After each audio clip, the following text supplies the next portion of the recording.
Hi there, I'm David Harvey, and I'm here with John Andrews, and this is the Two Texts podcast. In this podcast, we're two friends in two different countries here every 2 weeks, talking about two different texts taken from the Bible. This is our second season. It's about the miracles of Jesus, and this is episode 3, and it's called 5,000. Well, hello, John. How are you? I'm doing fantastic, sir. Yes, good to see you. And of course, our listeners hear us, but when we're doing this podcast, we get to see each other as well. So that's wonderful. True. You in Calgary and me in North Lincolnshire. And although it's a super early start for you, David, I'm having a nice sort of middle of the day time frame, but you're up very early to help record this. So yeah.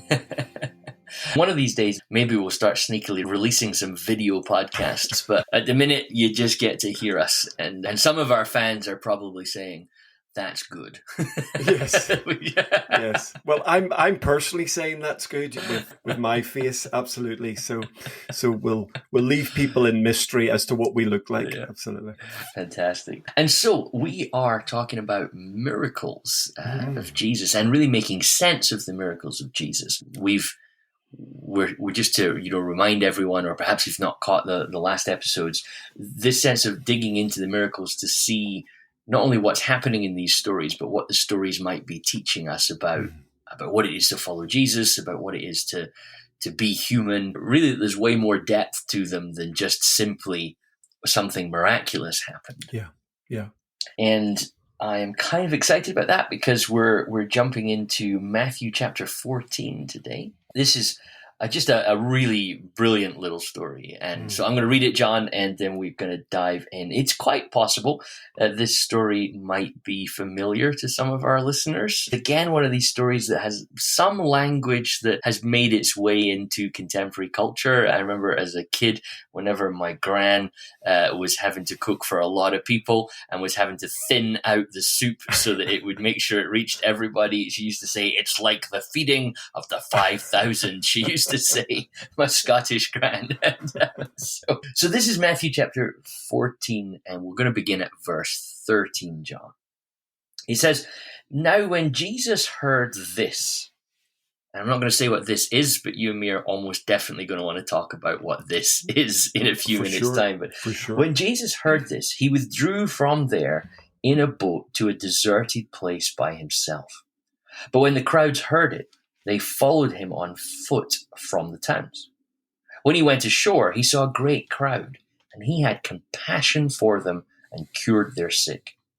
When it was evening, the disciples came to him and said, well, this is a deserted place, and the hour is now late. Send the crowds away so they may go into the villages and buy food for themselves. But Jesus said to them, well, they need not go away. You give them something to eat. And they replied, so we have nothing here but 5 loaves and 2 fish. And he said, bring them here to me. And then he ordered the crowds to sit down on the grass. And taking the 5 loaves and the 2 fish, he looked up to heaven, blessed and broke the loaves and gave them to the disciples. And the disciples gave them to the crowds. And all ate and were filled. And they took up what was left over of the broken pieces, 12 baskets full. And those who ate were about 5,000 men, besides women and children. Fabulous. There's the story. Another favorite of Sunday school teachers the world over. Indeed. Come on. Absolutely. My favorite bit in Sunday school was they all ate and were satisfied. Come on now. I like that. I like the idea that we're not just eating, but we're eating until we're full to the brim. So yeah, love that idea. So a story, John, that has a lot of familiarity and again, a story where a lot of the focus, I think, can sometimes be in our interpretation on almost the wrong things. I remember as a younger person, the huge discussion that was going on in the church context around how did this work? So when Jesus took the 5 loaves and 2 fish, was the miracle that 5 loaves and 2 fish grew and became enough for 5,000 people, or did everybody get a little tiny crumb? And the miracle was that satisfied them. And as much as that's perhaps a fascinating discussion, I feel like it's the sort of thing we're wanting to try and avoid in this sort of conversation about, well, how does this happen? And actually say, what else is going on here that's giving us insight into Jesus and understanding into who Jesus is. But interestingly about this story, it's the only miracle story of Jesus that actually appears in all 4 Gospels, right? Indeed. I mean, what do you make of that? So we've got all these 4 Gospels all giving us different insights into Jesus' life and ministry. And that might even surprise some listeners to go, wait, what? All the stories aren't in all the Gospels. And not only are not all the stories in all the Gospels, there's actually only one miracle story that all 4 Gospels think, I got to tell this story.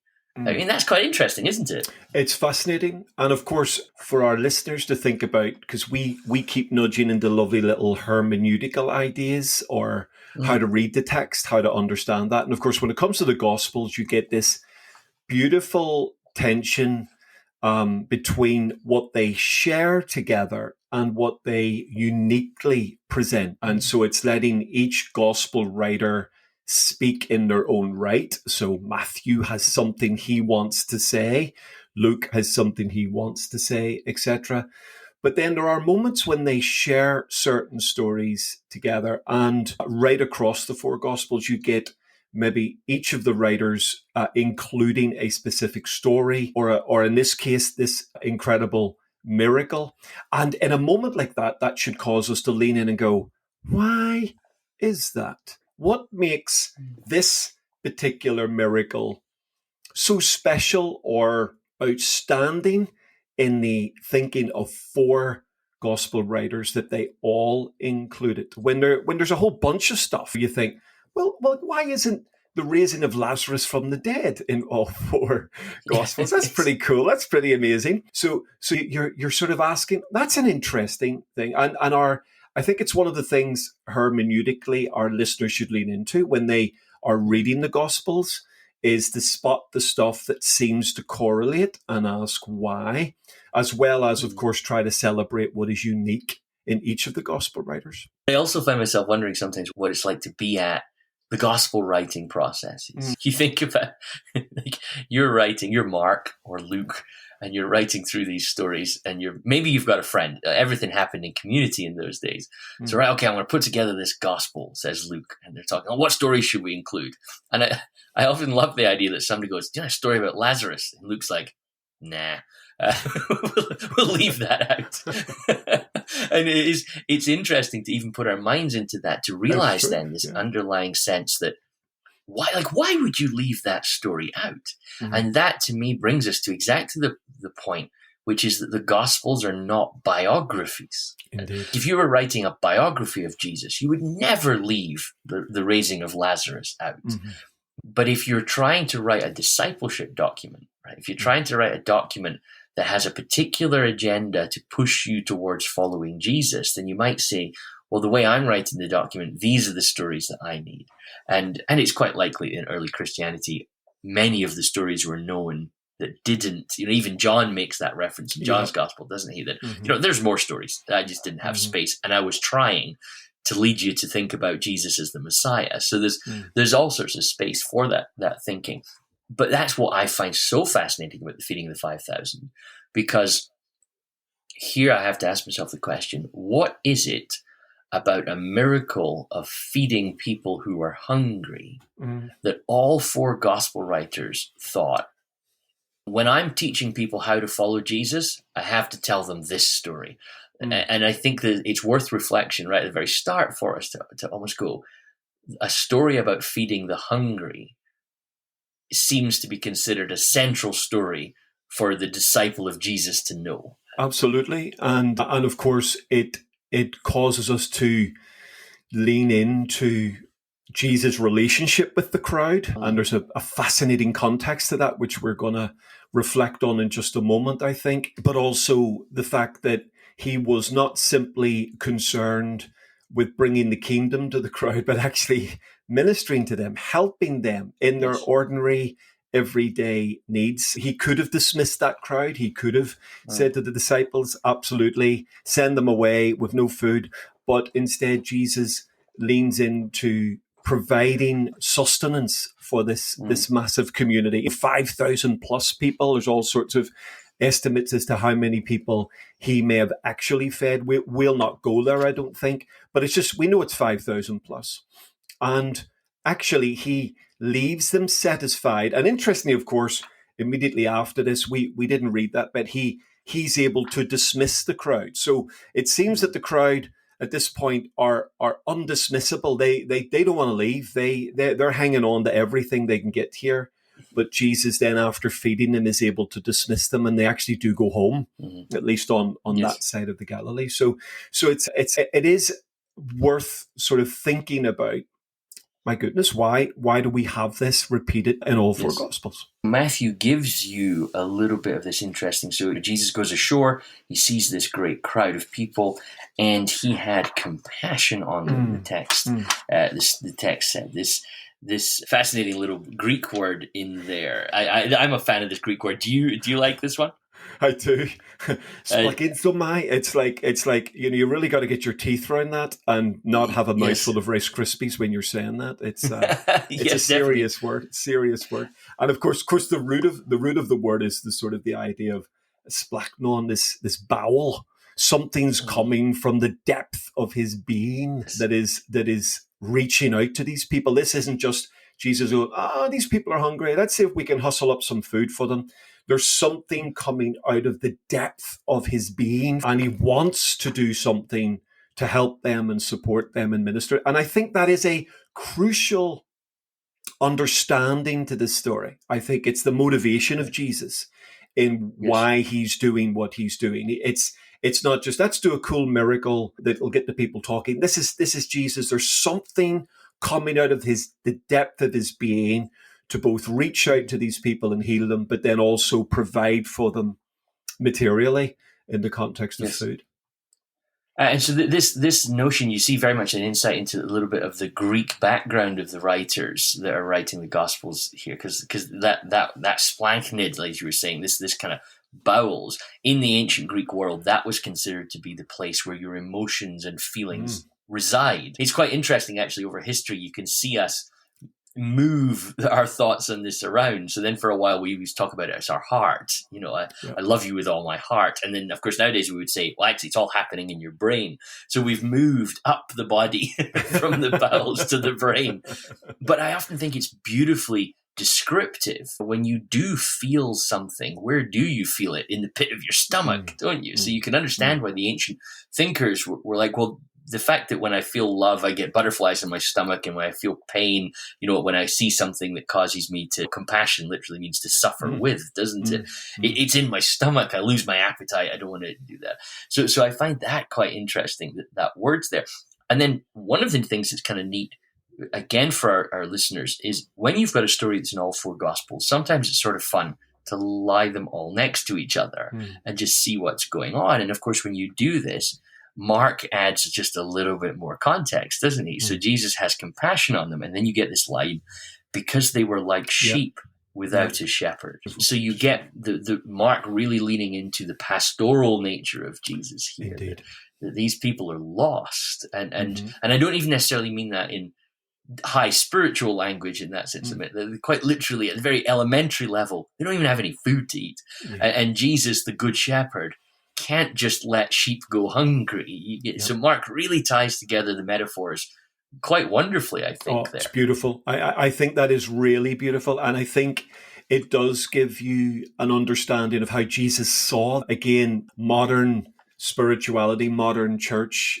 We may be intoxicated by just simply the sheer scale of that crowd and go, wow, look at the crowd that's turned up to hear our sermon, or look at the crowd that's rocked up to this concert. And we might be tempted to be sort of taken by the crowd. And yet Jesus sees beyond the numbers and sees the sheep, sees these lost, broken people. People, it seems, so desperate to hang on to whatever he's saying and doing that they're prepared to go hungry. It's clear the whole group, we've run out of food. There's virtually nothing going on. It's starting to get late, and actually, well, we don't care.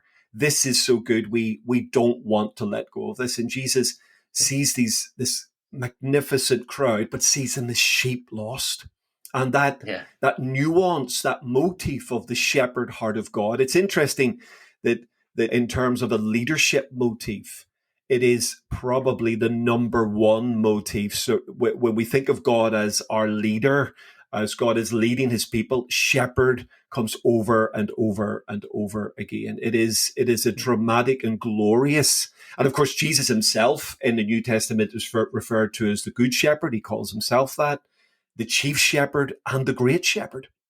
So this gorgeous shepherd motif, the Lord is my shepherd. I shall not be in want. He leads me to the green pastures. He makes me lie down in those pastures and gives me a drink by the quiet waters. And there's if you lean into Mark and then come back to Matthew, there's an unmistakable sort of nuance here of the shepherd leading these sheep to green pastures and to still waters, even though they're in the middle of a desert place. Yes. And maybe there is at one level, these people are just hungry and literally lost in that sense. But there's another glorious level that there's a massive redemptive motif being played out here in the context of the people in wilderness desperately needing someone to get them out of that wilderness and into the promised land. And I think there's all sorts of nuances within that. Well, and so can I push that just a little bit, John? And this is the sort of stuff that I think is fantastic for the listener to just pay attention to some of the quirkiness of the Gospels sometimes, right? Now, in one sense, I want to relate to the crowd, okay? And I think you and I both can.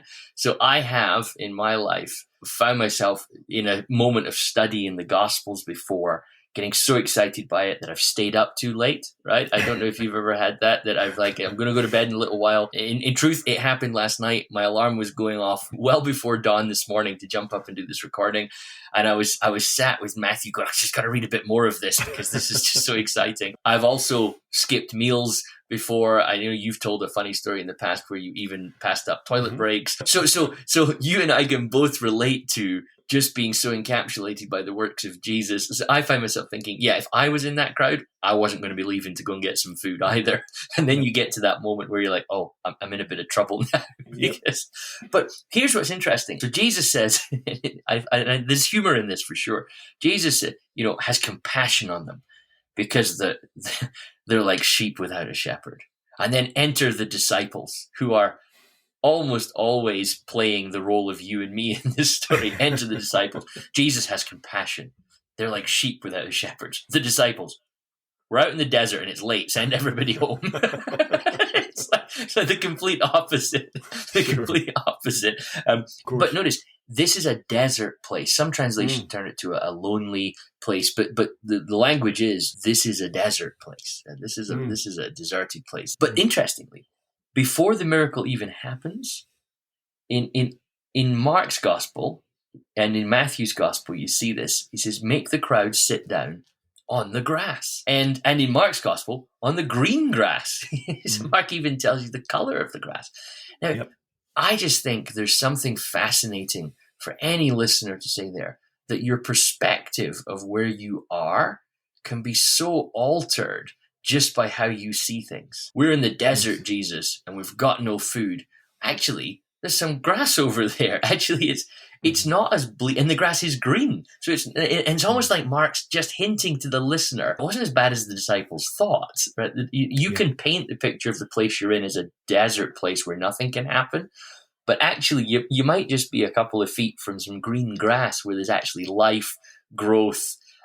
And I think about my own life of following Jesus, how often I've considered myself to be in a really bad place. And then years later, I've looked back and realized, wow, God was doing some really amazing things in my life at that point. My perspective was just faulty. I don't know if you resonate with that, John. Totally. And I think it's often the tension between the prophetic opportunity that's presented in a given moment and the pragmatism that you have to contend with. I think the disciples It's a are beautiful way reacting to like say it. 99% of us would react, just pragmatism. Hey, hold on a minute. It's getting late. There's like thousands of people and we need to get rid of them because there's no way we Yeah. can look after them. I totally get that. It's a perfectly understandable, pragmatic response to a growing problem. But yet, don't we see on the other side, here's Jesus opening himself up to a phenomenal prophetic opportunity to do something in the remote place that isn't as bleak as maybe you think it is, Peter.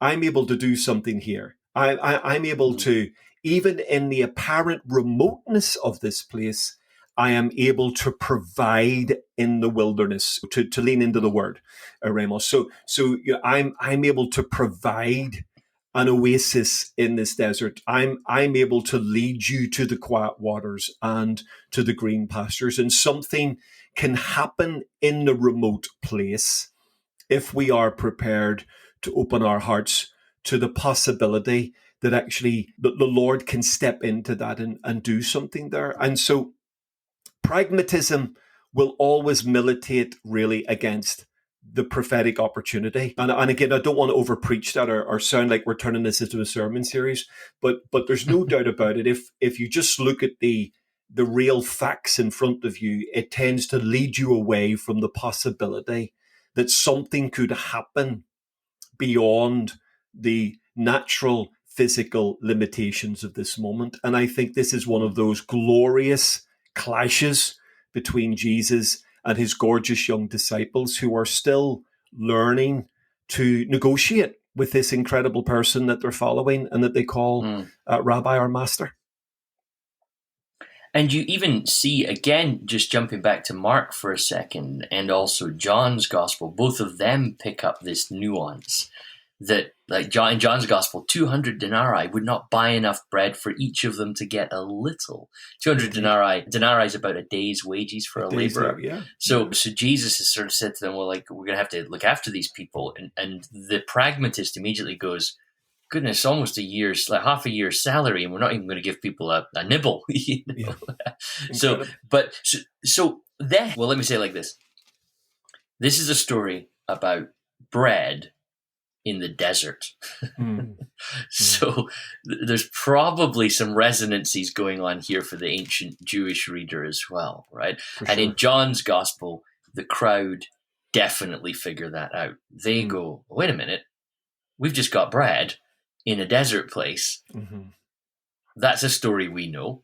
Do you want to expand on that? Well, yeah, I think again, this is where we're at a bit of a disadvantage as 21st century sort of Jewish readers who are having to reconnect with the Torah, reconnect with some of those amazing stories that the audience of Jesus would have been raised on. And so you get this incredible sense of God providing for his people in the journey through the wilderness, bread, manna, and of course throws in a bit of meat there as well with the quail. Yes. But you get this incredible sense that on the journey to going where the Lord wants them to go, he becomes their provider. He becomes their sustainer. He's the one who will open his hand and ensure they have enough. And even to the point where they don't even have to gather in Sabbath. Just like gather enough and it'll cover both days. And so you've got this incredible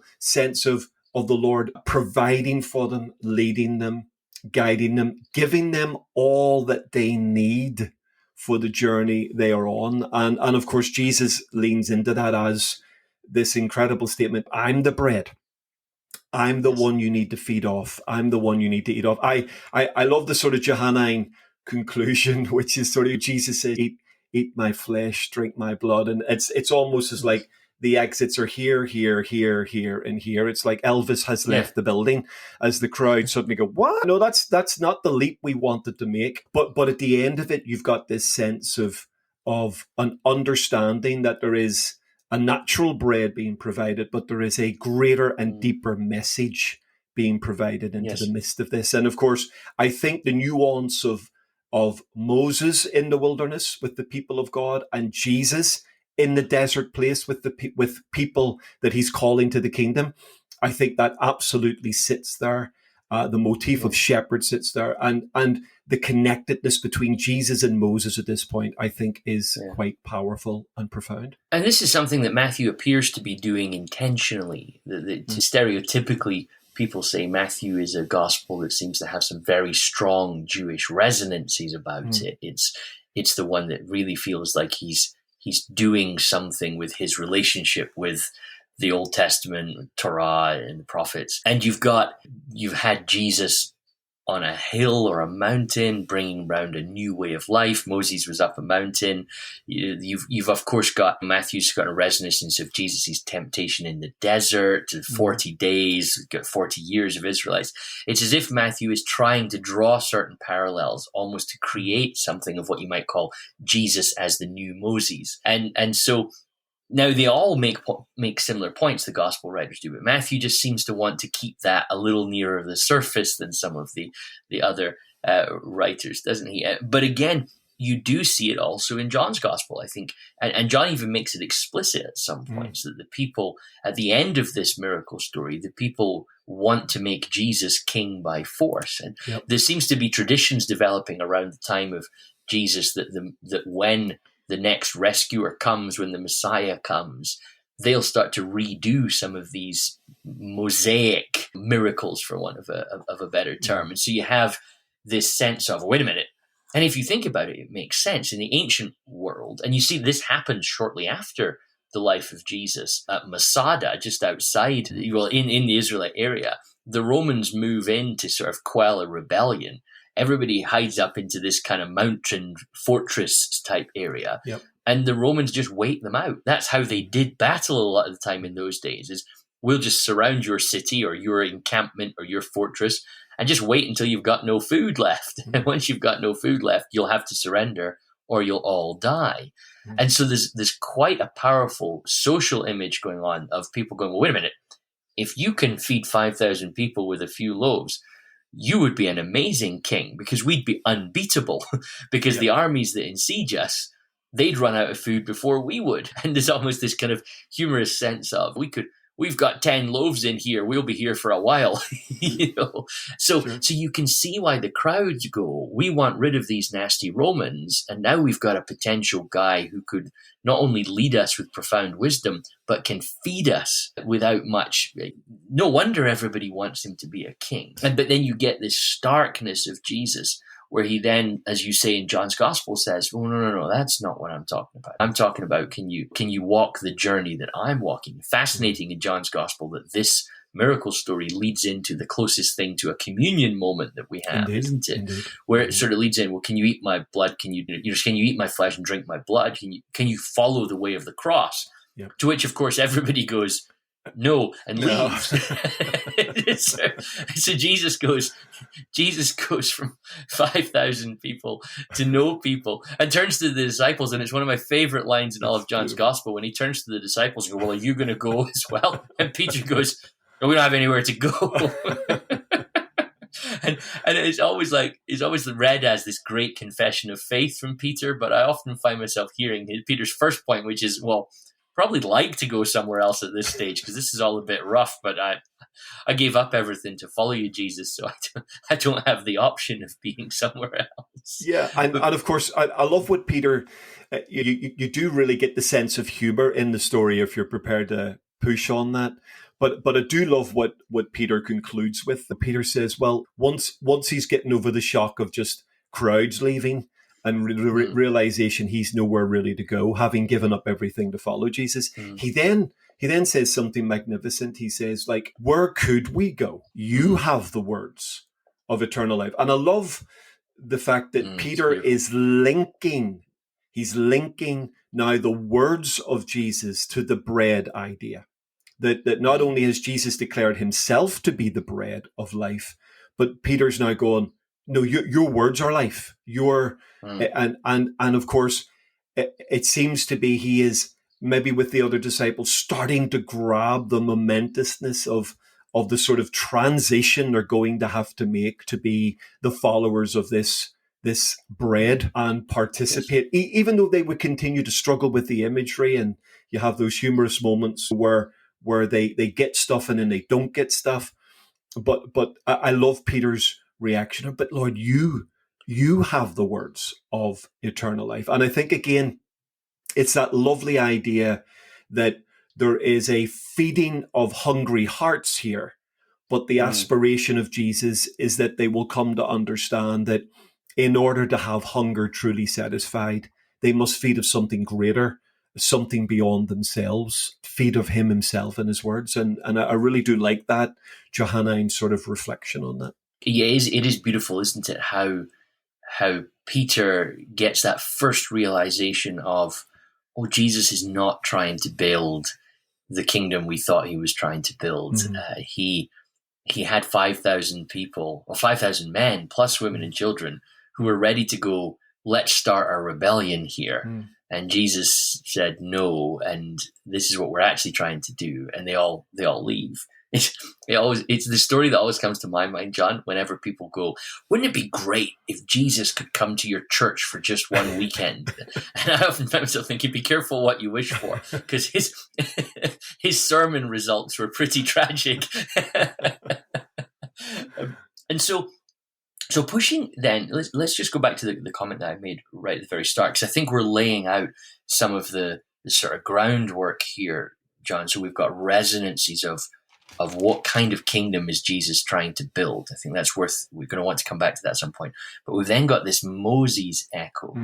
And then we started verse 13 of Matthew chapter 14, when Jesus heard this. And so, as has been our way in two texts, is to just zoom out a little bit and say, well, what did Jesus just hear?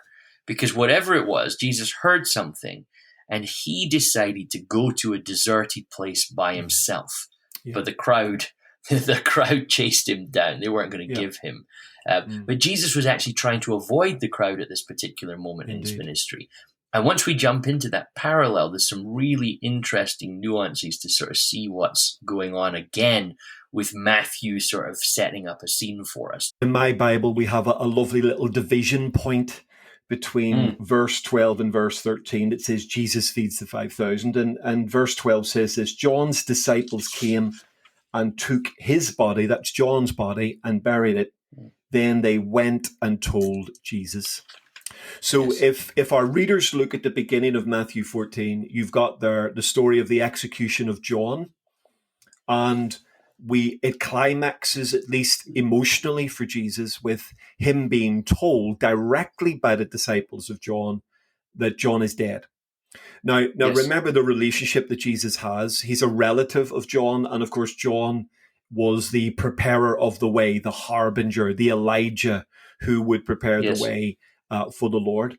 So what's really remarkable, I think, on the first level, David, is that everything you're about to read from verse 13 onwards in Matthew, all those amazing miracles, the feeding of the thousands, the walking on the water, the people being healed at Gennesaret, all of that's in Matthew 14. It's all coming out of a moment of grief. Yes. And actually, Mark also sort of leans in this. Mark talks about, at this point, Jesus says to his disciples, come with me by yourselves to a quiet place and get some rest. And part of that's in response to some things disciples have done, but also you get the sense in of Jesus, he's needing some emotional, I know for some of our listeners this is difficult, but he needs some emotional reinforcement because he's just discovered that John has been executed. And so then Jesus, at one level, remarkably feeds the hungry, walks on water, heals the sick, and all the while he's in a position of grief. And I think Matthew really touches this. He withdrew by boat privately to a solitary place. So you get the emphasis that he needs to be alone, get away from the crowd for a moment. Now there's a really fascinating link. I don't think it's tenuous. I think it's worth exploring. I think there's a fascinating link to Moses. So if you flip over to Numbers chapter 20, and what's really interesting, of course, our English title Numbers, in Hebrew, the book of Numbers is the Midbar, which is in the wilderness.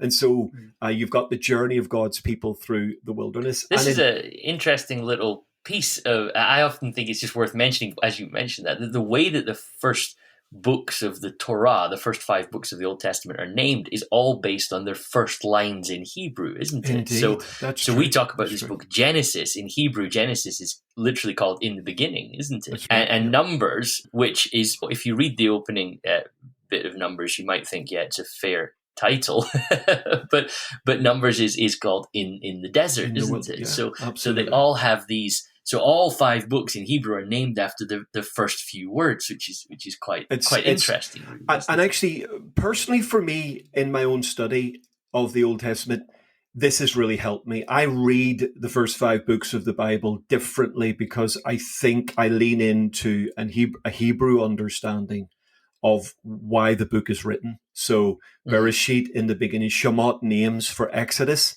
So as Christians, we tend to think of Exodus as the Exodus, but it's really the calling of the nation, the names of the nation. It's quite a formation of, and I think it's a slightly different way of looking at it, although the Exodus sits at the heart of it, of course. And then you have Leviticus. Now, my goodness, Leviticus strikes the fear of God into every Christian's heart when it comes to that part in our reading program. But of course, in Hebrew, it's Vayikra, and he called. And the idea of Leviticus is God calls Moses to bring something. It's beautiful. It's a beautiful nuance in the first 2 verses of Leviticus. Then Numbers is Bamidbar, in the wilderness or in the desert. And then Deuteronomy in Hebrew is Davrim, words, literally the last words of Moses in the last month of Moses. So it's a really fascinating. And I think there's a gorgeous connection here between an event in Numbers 20 in the wilderness and this moment. So let me take our listeners back. Numbers 20, they reach a place, the people start to grumble, they need some water. Moses is really fed up with the people at this point, along with his brother Aaron. He sort of has a bit of a moan to God. God tells him what to do. And Numbers chapter 20, verses 10 and 11 says, Moses raised his arm and struck the rock twice with his staff. Now, this is a catastrophic moment for Moses because of this, he is prevented from entering the promised land. And you can read about that in verse 12. You can look at that. Now, here's what's fascinating, David. Moses has had 2 previous encounters sort of with water. In Exodus chapter 15, we see the miracle of the bitter water being made sweet. And then in Exodus chapter 19, actually water does come from the rock. So this is the 3rd time we've had a water moment for Moses. Yet his reaction the 3rd time is absolutely out of character to the first 2. Now, why might that be? I think verse 1 of Numbers 20 gives us a clue. This is where it links to Matthew 14. So Numbers 20 verse 1 says this: in the first month, the whole Israelite community arrived at the desert of Zin, and they stayed at Kadesh. There, Miriam died and was buried. Okay? And if you track Miriam, Miriam is a serious player in the story of Moses. I mean, my goodness, three children. One becomes the teacher of Israel. One becomes the high priest of Israel. And Miriam, we know, prophesies. My goodness, that's a pretty successful experience raising your kids. And so it says, Miriam died and was buried. And then it says, the very next verse, David says, now there was no water for the community, and the people gathered in opposition to Moses and Aaron. Now, I'm going to lean into one of my favorite authors in the context of the Torah, and that's Rabbi Jonathan Sacks. Unfortunately passed away last year. We lost a great scholar in the Hebrew text. And he says this is his observation, and I think it's profound. He says about Moses coming to the rock, he says, for the first time, Moses faces a challenge without Miriam. And for the first time, Moses loses emotional control in the presence of the people. Now, hold that thought, right? So you've got Moses loses Miriam. He's immediately confronted with a crowd who need something. They need water and food. and they're very explicit in their complaints in Numbers 20. And in total emotional frustration, he bashes the rock. He hits it twice. Now fast forward to Jesus. Jesus has just been told John is dead.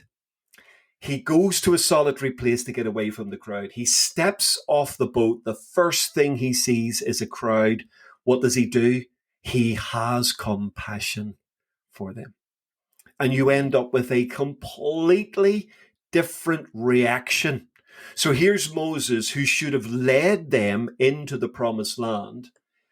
In reality, being now, and it feels a bit harsh to be fair, being barred from going into the promised land because he sort of loses control here.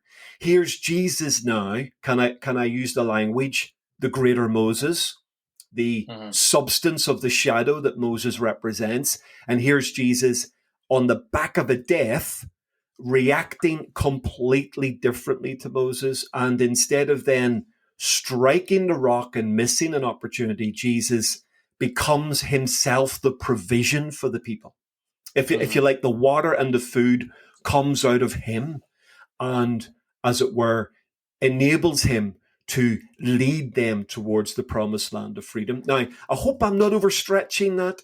I don't think I am. I think if Matthew is leaning into the Moses motif, if the other gospel writers are sort of flagging that for their audience, then there is a remarkable, at the very least, a remarkable coincidence that Moses, in a moment of desert breakdown, in the context of the death of a relative, does something that he's held accountable for.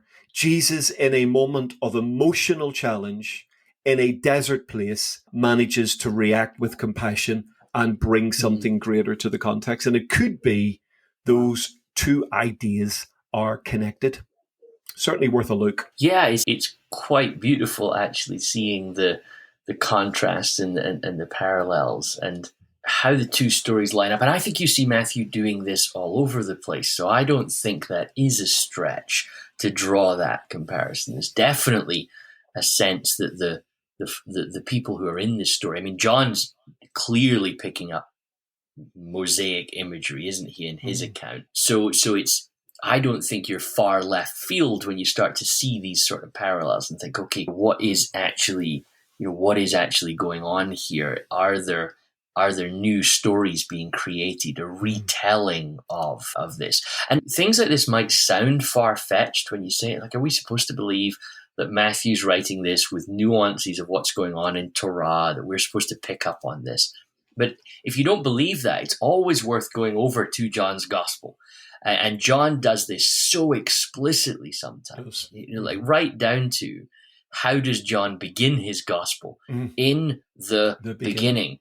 And then he starts retelling the story. And so what you get in John 1 is actually a new creation story, right? So it's not in the beginning the earth was void and formless. In the beginning was the Word.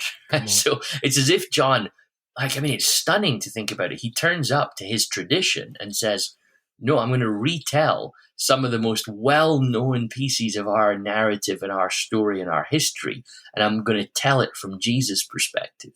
So once you've kind of gone over to John and got comfortable with that, what you're suggesting about Matthew doesn't sound out there at all. This is how the early Christians read the Old Testament, was to look for, where do we see the story of Jesus arcing its way through this? And sometimes that was to go, oh, we can see the impact of Jesus throughout the story. And other time the early Christians thought, oh, we can see how Jesus is adjusting the narrative arc of the story.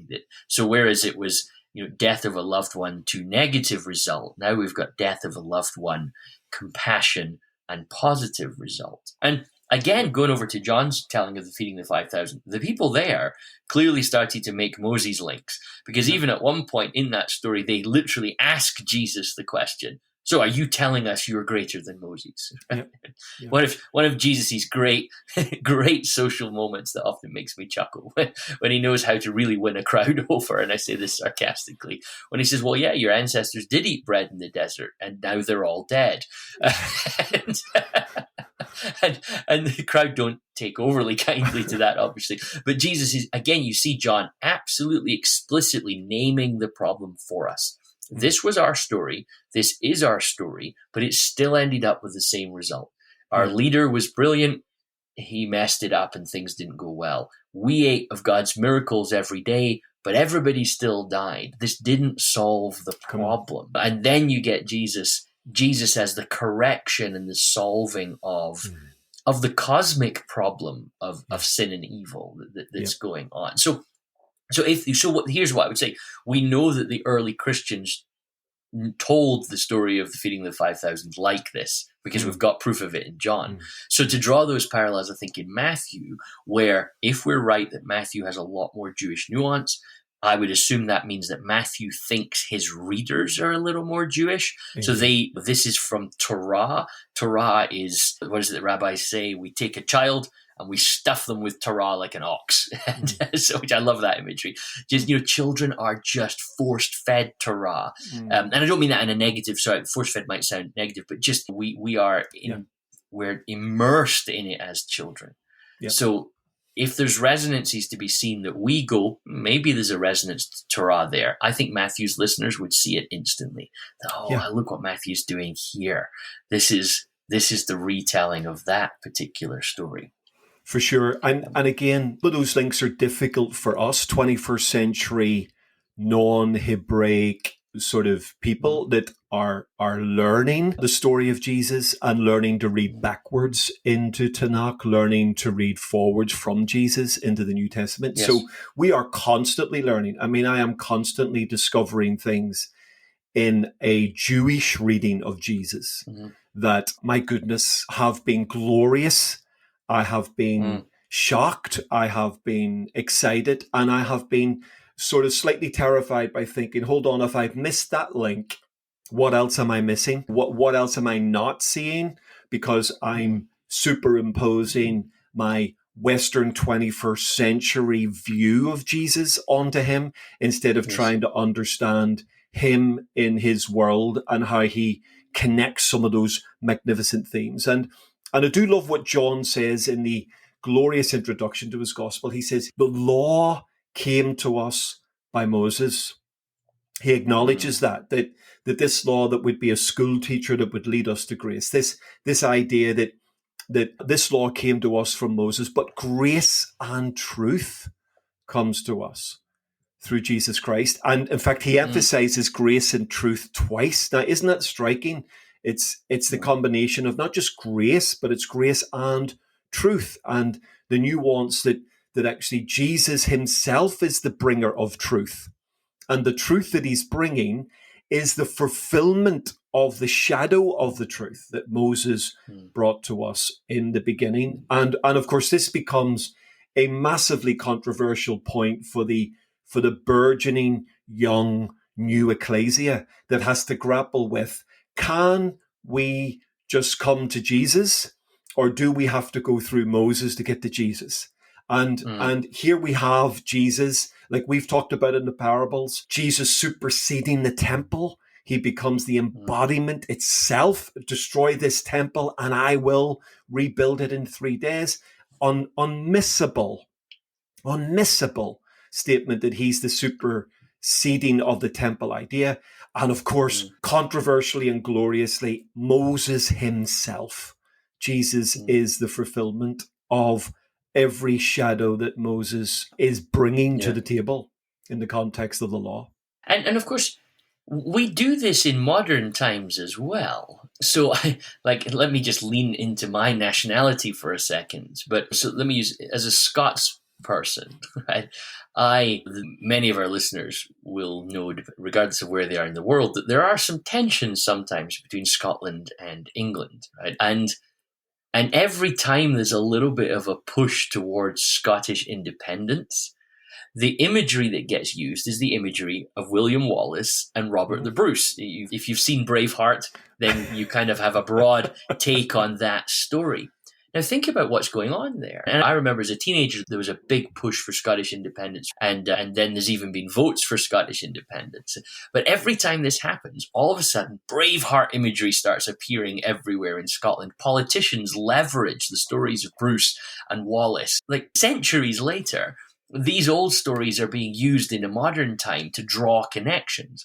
So I think it's worth, saying that so that when we come to the text and say that they're drawing lines between old stories and new stories, that we don't think, well, that's a bit far-fetched and ridiculous. Actually, it's what humans do all the time, is redraw stories and connect them to help you understand what they're trying to communicate and what they're trying to say. So I don't know if Numbers, the feeding of the 5,000, and Braveheart have ever been used in the same conversation before, but hopefully that draws the sort of parallel that we, whenever we reach back into history to try and motivate something in the present, we're sort of doing the thing that we're suggesting the gospel writers are doing, is they're drawing links to help you understand, and also to help really what you're trying to do in that point is say, this is the story we're in.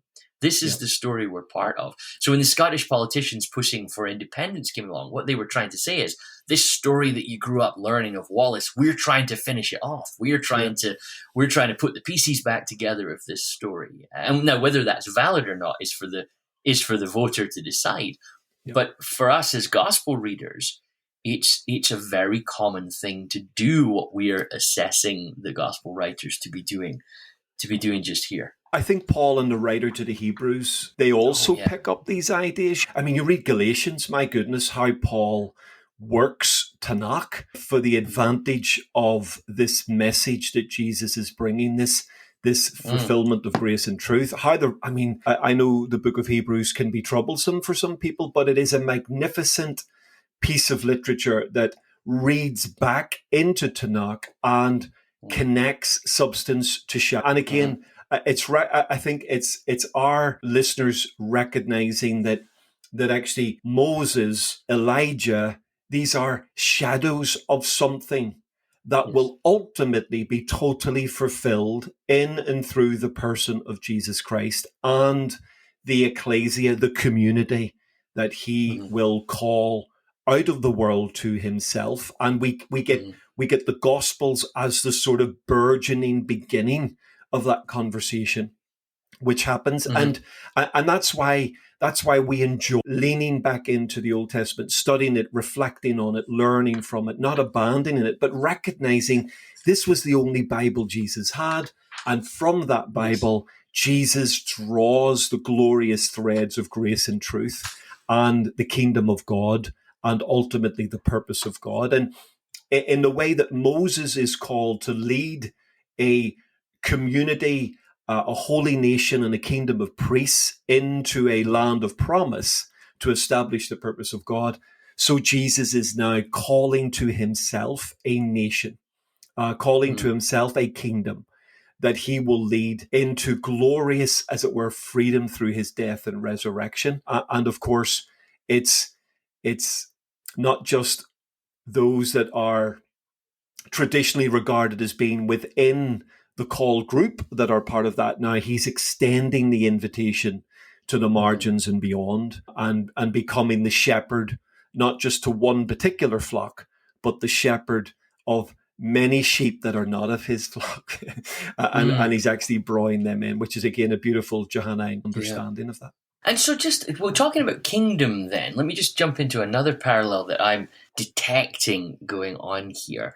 And just keeping this sort of two-step that we're doing between the death of John the Baptist. And I say that's the heading my Bible gives it. I feel like the murder of John the Baptist is probably a heavier title. And when we come to headings, John, there's also a part of me wants to be a little fair to the writers.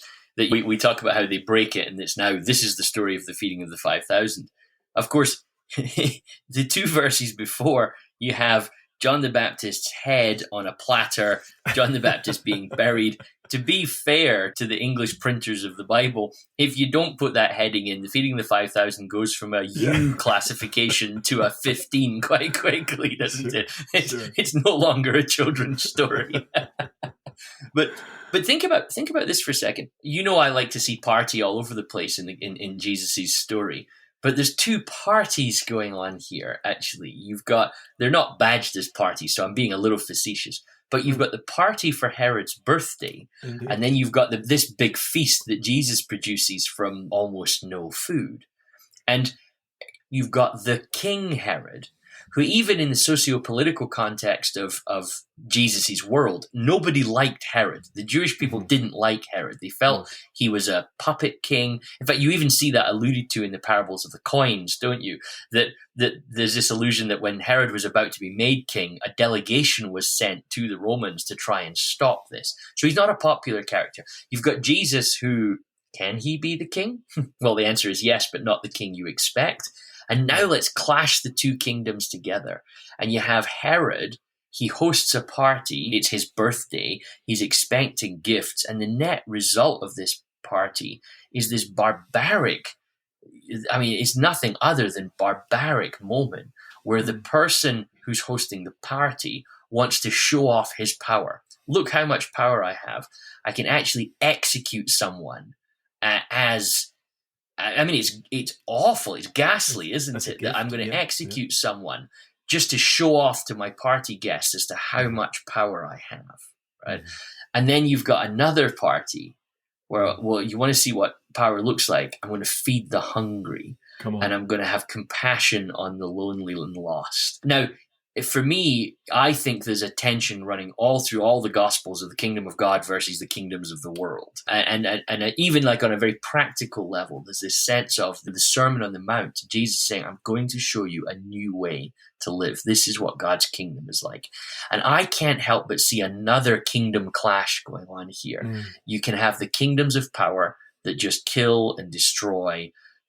And it's so stark here for me, John. They can kill and destroy for no reason at all, right? This is quite simply just a barbaric show of power.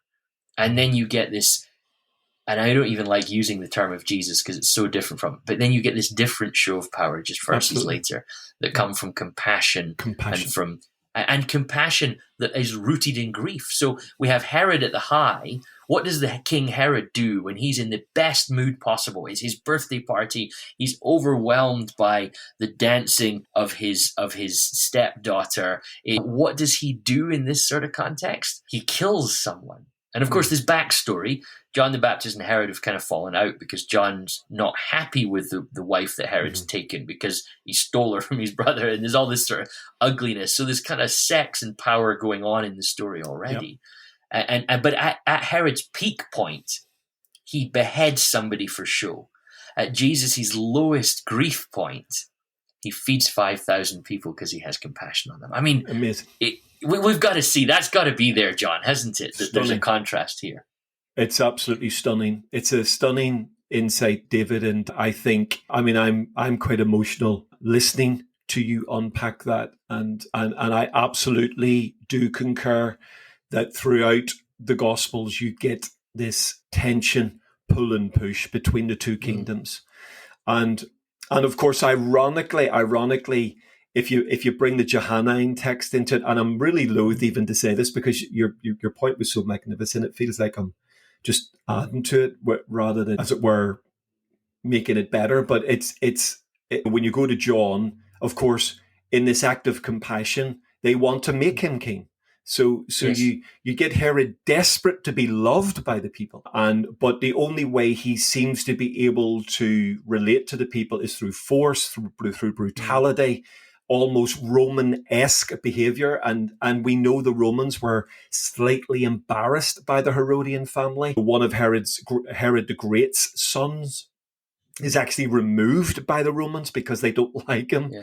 And when the Romans start removing you because you're nasty, you're pretty nasty. And they replace you. They put Pilate in his place. So you get Herod desperate to be loved and doing it through all the normal trappings of the brokenness of power. And here's Jesus feeding the hungry and they want to make him king. Yeah. And you go, my goodness, the contrast between those two moments is just magnificent. And it's certainly something that our listeners should take a moment or two to reflect upon. It's fantastic. There's a little book that I've just picked up recently, John, by Skye Jethani. He's written this little book called What If Jesus Was Serious? And it's a beautiful little book, right? Its subtext is a visual guide to the teachings of Jesus that we love to ignore. And he basically works through the Sermon on the Mount, and there's little sketches and drawings in it, and he makes these little points. But he has this one little comment where he says, if Jesus was serious, then we will always have enough. Right? Wow. And he picks up on something that Walter Brueggemann worked on about 20 years ago. What Brueggemann does is he says that the great myth that appears in the Bible is the myth of scarcity, that there's not enough. And Brueggemann tracks it down to Joseph, actually. He says that what you see beginning to happen is this realization, there's not enough. So what do humans do? What do broken humans do when there's not enough? They start stockpiling, right? Yep. They start keeping it. And you see that happen. So the whole Israelite slavery thing, it comes out of basically this idea that there's not enough. And Brueggemann says you see this throughout all of world history, that everything that we do as humans is often built on this myth that there's not enough. Mm-hmm. Right? This is why we save money. This is why we go for bigger jobs. This is why we buy bigger houses. That we do these things because we're like, well, yeah, but what might happen if we don't have enough? And then we start to treat each other as enemies because we're all in competition to make sure that I've got enough. And any charity work we do is always done once we become comfortable that we might have enough. We actually think about what about everybody else? Brueggemann says that this myth of scarcity then is ubiquitous, it's everywhere, but it's constantly contrasted in Scripture by the message of God, right? Mm-hmm. who is consistently saying to everybody from Old Testament, first from Genesis to Revelation, God's message is there is enough, right? Mm-hmm. And one of the beautiful moments of proof of that is in the desert when there's manna and quail. Like you're in a desert, nothing grows here, and yet are you hungry? No, you're not hungry. Do your clothes wear out? No, your clothes don't wear out. And so Brueggemann then starts to track this consistently. He says, if you actually look at the message of Jesus, what he's constantly doing is proclaiming the abundance of the kingdom in a world that's convinced of the myth of scarcity. So think about the things that Jesus says. If you've got 2 coats, well, just give one away. You only need 1 coat. Now, that will not make sense to you if you're convinced that there's not enough. Right? But if you're convinced that there's abundance, then yeah, I can give my coat away. I can share my food. I can do all these sorts of things. And I can't help but again see you've got this abundance of Herod. That he said this. His stepdaughter comes and dances for him, and he says, "You can have whatever you ask for. Whatever you Look how much I've got." And what she asks for is barbaric. It's the death of John the Baptist. The disciples then find themselves in a place where think about how the disciples taught. It would take almost a year's wages just to give people a little of something. Yeah. They immediately start to think in terms of scarcity. We don't have enough, Jesus. And there's this beautiful resonance of the Gospels of, yeah, but Jesus is with them. And Jesus has been constantly proclaiming, there is enough. There is enough to go around. And I find this, I was listening to an environmental scientist just a few years ago on a podcast, and I found, and it wasn't a Christian podcast, and I found him riffing on this idea of abundance, where somebody said to him, but how do we feed the world? Right? How do we actually help the world eat? And he said this, he said, there is not a shortage of food in the world. He said there's a distribution problem. He says there is more than enough food in the world that nobody should be hungry. The problem is some people are keeping too much of it and some people don't have any. So this is where I look at the feeding of the 5,000 and think, this is for us today. This is for all time, isn't it? It's that we see one way to read this is that Jesus is showing us the way of the kingdom. And the way of the kingdom isn't go into your room and practice miracles. The way of the kingdom isn't how can I feed 5,000 people with 5, right? I think that would be wrong for us to assume that that's what Jesus is asking for us. Yeah. But is he perhaps asking for us to think about the space at our table? We've already reflected on some of the gorgeous connectors back to the imagery of God himself and his relationship with his people. And we've reflected a little bit on Psalm 23. And that's often regarded as a psalm that we read at funerals, which is a great tragedy for me because it's not a psalm of death, it's a psalm of life. Actually, it's meant to be positioned at the very center of our pilgrimage. And I love how that psalm climaxes. You anoint my head with oil, my cup overflows. And where does my cup overflow? In the presence of my enemies. So you get this incredible sense that actually the Lord is not only just providing, but the provision of an overflowing cup. The idea behind that is all that I have is yours. I'm the host, and I'll deliberately overflow your cup, not because I'm clumsy, but because I want you to know that everything I have here in my tent, everything I have in my estate, you have access to. I will provide you. And then the psalmist says, surely. And remember, he started with the idea, the Lord is my shepherd, I shall not be in want. So it leans in totally to the idea of the issue is not scarcity. The issue is, are we willing to trust the shepherd? Are we willing to follow the shepherd wherever he leads us, knowing that we will never be in want if we do that? And of course, it begins with this magnificent statement, the Lord is our shepherd, and we shall not be. And then it ends with, surely, goodness and loving kindness will hunt me down all the days of my life, and I will dwell in the house of the Lord forever. That's why Psalm 23 for me, David, forms a daily confessional practice in my life.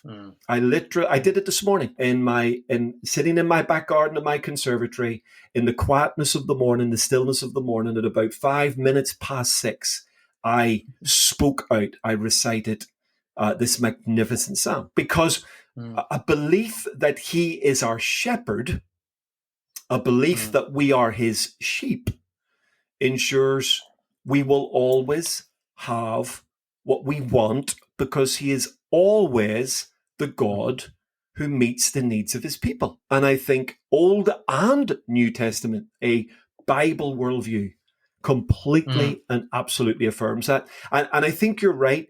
The feeding of the 5,000 plus and the feeding of the 4,000, because there's this gorgeous wee moment where the disciples are on a boat with Jesus and they get into a bit of an argument about the yeast and the Pharisees, and they completely misunderstand. And Jesus says, what do you mean? What are you talking about bread for? Did you not see me feeding everybody? How many baskets were left over with the 5,000? Many baskets. And they're on a completely wrong track with him. And he's saying to them, look, don't worry about bread. I'll take care of the bread. You've got to watch for other things. You've got to take care of other issues. So the feeding of the 5,000 for me is not just, hey, wouldn't it be great if we could do that in Scunthorpe City Centre? Yeah. But there's more to this. He's saying to them, I am enough. I am enough. My way is enough. And if you will eat this bread, you will never go hungry again. If you will drink of my water, you will never be thirsty again. If you will lean into me, you will be whole. You will have everything you need. If you follow my way, you will be satisfied. And I think that's a glorious, glorious message at the heart of this amazing miracle. Okay, so that's it for the first episode this week. Our second text this week releases on Thursday. If you want to get in touch with either of us about something we said, you can reach out to us on podcast@twotexts.com or by liking and following the Two Texts podcast on Facebook, Instagram, Twitter, or YouTube. If you enjoyed this episode, we'd love it if you left a review on your podcast app or one of our social media sites. And if you really, really enjoy this episode, why don't you share it with someone you know? Don't forget you can listen to all our episodes at twotexts.com or wherever you get your podcasts. But that is it for today. We're back on Thursday, so until then, goodbye.